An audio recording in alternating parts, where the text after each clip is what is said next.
bulletin-nay zany a lasa misy an'ty tsipika kely ohatr'izao azonao ohatr'izao dia tsy fantatra le neviny le tsipika kely hoe ahoana neviny reny tsipika kely reny ohatr'izao misy ohatr'izao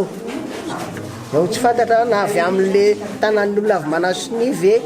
no mahatonga an'le anina ohatr'izao satria rehefa mandray secrétaire zany a dia mahita fa madio le izy a dia misy tsipika zany a 24 ny amin'ny ben'ny tanàna dia anakiroa ny mpanolotsaina. Nalany safotsika satria nisy le olana hoe misy kato amin'ny bureau de vote numéro 6 hoe misy précoché savaina tsirairay daholo reo rehetrarehetra reo nanomboka bureau de vote numéro 6 niakatra taty ambony rehetrarehetra nalany safotsika fa tsisy andreo teo fa volombelona zany ngambanareo le savaina tsirairay tetsy dia nefa ankehitriny mipoitra ny olana misy le izy dia eo zany fanontaniana apetraka hoe izy nanao azy a dia ahoana izao mono hoe tsy ho fantatra le izy kenao ny président ny bureau de vote keo no tsy ho fantatra hoe aveza ny fiavinireo satria tany gendarme reo nalainy ary mbola niverifiena teo reo a ankehitriny a manjary hoe misy an'io nitsangan-javatra iny moa zany dia hoe raha tsika mahita eo fa dia ho andraisana fanapahan-kevitra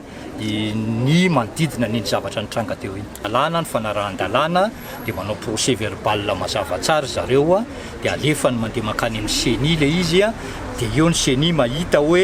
inona ny zavatra azo atao zany a par rapport amin'le trangan-javatra mitranga fa ny zavatra ohatran'ireny mety ho tonga hatrany amin'ny adieloko a nitrangan-javatra ohatran'ireny fa aloha vo hitantsika eo moa ny fomba fandehanan'le izy ny zavatra ataontsika zany zao a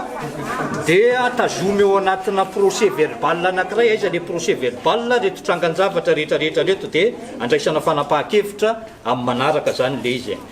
raisoa le délégué amin'ny candidat anakiroa lazaina tsara ao anatin'le procès verbal zany a fa madio ty bulletin de vote ty nitsofoka tato fa tato anatin'le bureau de vote rehefa avy eo nisy nitsingitsinkina nanao zay hoe